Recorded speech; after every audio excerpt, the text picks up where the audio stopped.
So this is going viral on Twitter, almost 500,000 views. Apparently, the wisest people in the European continent, the British, have discovered a new way that is definitely going to reduce crime. Keeping people safe from themselves is a top priority with left-leaning governments in the West. So let's listen to Sky News describing the new safety that the British government has come up with recently. We begin with breaking news. The government has banned ninja swords 3 years after the death of 16-year-old Ronan Kanda.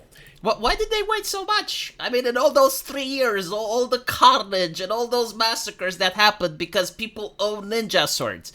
You know, like, ninja swords are these dangerous weapons that just walk around by themselves and they just attack people.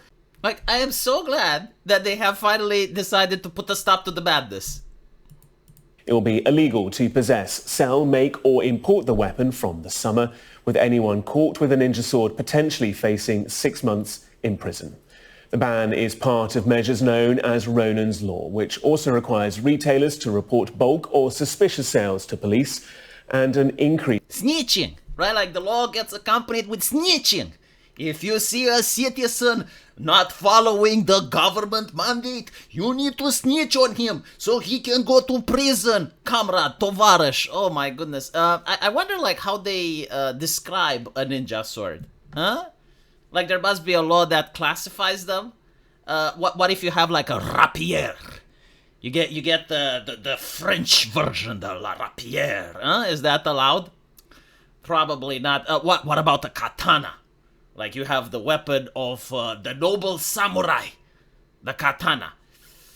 I wonder if the royals, of course they're allowed to carry, right? Because, like, Britain is a monarchy, right? Like, some people are just born better than others. Like, you weren't born in the royal family, you loser, you don't get to have a sword. But the royals are the only ones that can be trusted with a sword, right? Like, they're decent human beings, we can trust them. Everyone else is suspicious, everyone else doesn't get to have a sword. Which is why this picture is placed under this, so that you know you will never be good enough to be trusted with the sword. Unless, of course, you work for the government, right? Like, if you're part of the police force, then you may get a gun, right? Like, if you're part of the military, then you're a trustworthy person. Otherwise, you're suspicious, guilty until, well, actually, you can't be proven innocent. You're just suspicious. Like, the government looks at you with suspicion. And so let me get something straight. You have a murder, right? And the problem, like, the way the government wants for that not to happen again is not to figure out, like, what is the ideology behind the murder. Like what convinced a human being to do such a thing. No, that's not what's important. What's important is, like, what instrument did he use? Well, he used the sword, ban all swords. He used the weapon, ban all weapons. He used the knife, ban all knives. And so I expect in the future, we're probably going to see laws that ban stones, that ban crowbars, that ban any type of object that can be used in order to commit an atrocity. I'm actually surprised they haven't banned cars and lorries yet. Well, actually, they probably don't, because they're waiting for the environmentalist laws to come up, right? Then they'll be like, okay, well, now you can't drive a lorry anymore because 5 years ago, someone used it in order to commit a crime. It's like, well, what if you use a lorry to steal a bank, right? And so, like, if you don't have a lorry, then you can't commit the crime. Brilliant thinking. By the way, Americans, take note, right? Like, they keep saying, oh, we need to ban the guns, ban the guns. Once they ban the guns, they still haven't solved the issue, right? Like, crime still happens, and then they're like, ban the knives. It's because they want to pass blame. Like, they don't actually want to tackle the issue. They don't want to actually solve the problem, because the problem is good for voting, right? It's like, vote for me and I'll solve the issue, and then you do some performative shit. You stuff some people in prison, especially innocent people, like someone that maybe, you know, still has a ninja sword in his garage or whatever, and then he's found because he hasn't listened to this new government mandate. I mean, in Britain, you actually did have people like that. There was a guy that had the fidget spinner, which was a replica of a Zelda sword, right? Like, not an actual weapon, but he broke the law, right? And the law is the law, so he has to stuff the prison now. That may be someone's father, that may be a person that has kids at home. Who the fuck knows? Who the fuck cares, right? And so, like you're looking at this, and everyone on the internet is agreeing that this is bullshit. And I'm actually curious, like, if you were to hold a referendum, if you were to ask the British public themselves directly, do you guys think that ninja swords should be banned, yes or no? I'm pretty sure that a lot of them would vote no. I'm also puzzled, like, why ninja swords in particular, and you gotta take into account the fact that you already can't walk with them on the street, right? Like, especially in London, from my understanding, it's kind of like a prison, like you're not allowed to carry shanks. If they catch you with a potato peeler or anything like that, they arrest you. I'm not even kidding, right? Like, here in Eastern Europe, we can't actually walk on the street with knives and stuff, and, right? Like, if you go to a store and you buy a knife, and you carry it, or you're in a village and you travel over to your garden with a machete in your hand and you're on the street, no one is going to say anything, right? If you have a scythe, like you're a farmer and you're going to your field and you have a scythe, right? You're in a public area, you have the scythe on you, like, no one is going to complain, no one is going to say anything. But in Britain, apparently, right, if you're in London and you're carrying a blade, oh goodness gracious, it's kind of like a prison, you get, right? And so, it is bewildering to see a country that used to allow, like, not used to allow, used to force people to practice every single day with a longbow, and force people, I think it was, to have a gambeson and to have a longbow, is now passing all of these bizarre measures that other nations on the world don't pass. Like, how is my country, or how is Poland, or how is Hungary managing to exist while also allowing people to have ninja swords? Huh? Isn't it fascinating? It's like, why is in Eastern Europe, like, you're allowed to do it, but in the UK you aren't? Like, what's the difference? And it's also interesting, like, okay, so ninja swords are bad. What about crossbows? Like, can you have crossbows? What about the hammer? Like, a hammer is a dangerous weapon, right? Are you allowed to have it? What about a lock? A lock in a sock? Like, is that something that's allowed or not?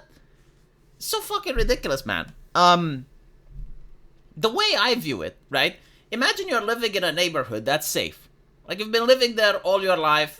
There are some problems, no one is perfect. Like, every now and then something bad happens. But in generally, it's a nice place. People enjoy freedom, right? It's a nice community.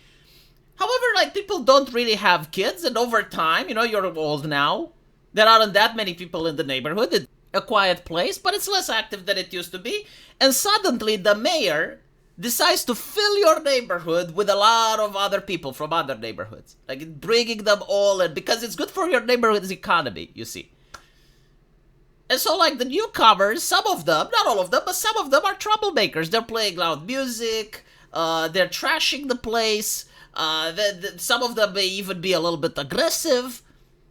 And so, in order to keep, like, the new neighbors safe, they install video cameras in your home. They wiretap your phone so that the mayor knows that you're not speaking anything against the newcomers, right? That they make sure that when you leave your house, you're patted down so that you don't have any type of tools that are considered dangerous. And all of a sudden, your entire life is being persecuted, right? Because at the end of the day, it's not about protecting the new arrivals. It's about protecting the mayor. Because the mayor doesn't want you going out, talking shit, and describing how your neighborhood looks like to other people who may not want their neighborhood to look like that, and then vote against the mayor. And so, like, this is one of the things that a lot of people don't talk about, I guess, like, the new way of thinking, the new types of democracies, is that one of the biggest losses is the loss for human rights, because as more and more unpopular measures are being enforced, such as, like, picking on ninja swords, like, why is the government all of a sudden deciding that for thousands of years ninja swords were legal, but like, right now they're too much? And you know that the decision is stupid, right? Because, again, okay, you ban ninja swords, people can use hammers, people can use rocks. Like, you're not going to ban every single object capable of inflicting harm, because even the most authoritarian regimes in human history haven't done that, since it's impossible to enforce. It's also ridiculous, and it still doesn't solve the job, right? Like, someone that has the criminal mind that allows them to take another life is also going to probably break the ban anyway, right? Like, despite the fact that knives are banned in Britain, there's still stabbings. Duh, right? And so, like, the biggest loss is the loss of human rights. And, like, things that you were allowed to do 20 years ago, and now you aren't. And all these things are to protect the politicians, are to protect the establishment. They're not to protect the people. It's the idea of normalizing the concept that the rights you have are pretty much allowed for you to have from the government, right? Like, the government allows you to have these rights, and they can take them away at any time. I think this is the real purpose of the ninja sword ban, is to teach you that at any point the government can choose any item they want and forbid you from having it. Is the normalization of power and authority, which is not something that should happen in a democratic country, and it would definitely not have happened in Britain 20 years ago. But now it's just something considered perfectly normal, right? And this is how they start, with something that most people don't have, a ninja sword. Like, not a lot of people own ninja swords, right? And so they don't care, because it's like, well, this doesn't affect me, which is true. But then they start banning something else that maybe a little bit more people have, and they'll be like, well, we already banned ninja swords, right? Like, it's normal, we can ban this. And so on and so forth. Eventually they may even try to ban cars. At least the ones that run on gas, right? Why not? Well, what would stop them? Like, no, seriously, like, if the government would say, yeah, from tomorrow, you're not allowed to have cars anymore. Well, what exactly would stop them? Why wouldn't they? I mean, they already banned ninja swords, right? Like, they already banned knives. They can choose to ban cars, or they can choose to do what the communists did in my country and say, you're only allowed to drive your car during the weekends. And it's based on the number of your car. Like, if it's an odd number, you're only allowed to drive it in odd weekends. If it's null, in null weekend. Again, what exactly would stop them? Like, please tell me, like, the moral behind it, or the reason behind it. Like, why shouldn't they? They already banned smoking in Britain, right? And so, I guess, like, Utopia is just a ban away. It's just like one more regulation away from paradise. The world is perfect if we just remove things from it. If we forbid people from doing stuff, and we create this society where everyone is, like, sitting in a queue in their place, and they're only doing, like, a very narrow things that we allow them to do, then we create the best society for human beings to live in. Kind of like a maximum security prison, right? Like, in a maximum security prison, you wake up at a certain hour, you follow a specific schedule, you're only allowed to walk in specific places, interact with people when you're allowed, right? Like, that must be paradise. I mean, the maximum safety, right? Like, nothing bad happens to you there. And so, like, this is the mindset that our leaders think creates good societies. I personally disagree. I think freedom and liberty creates good society, but that has to come at the expense of some safety. It is what it is. Let me know what you guys think, and as usual, I will see you in the comment section. Take care.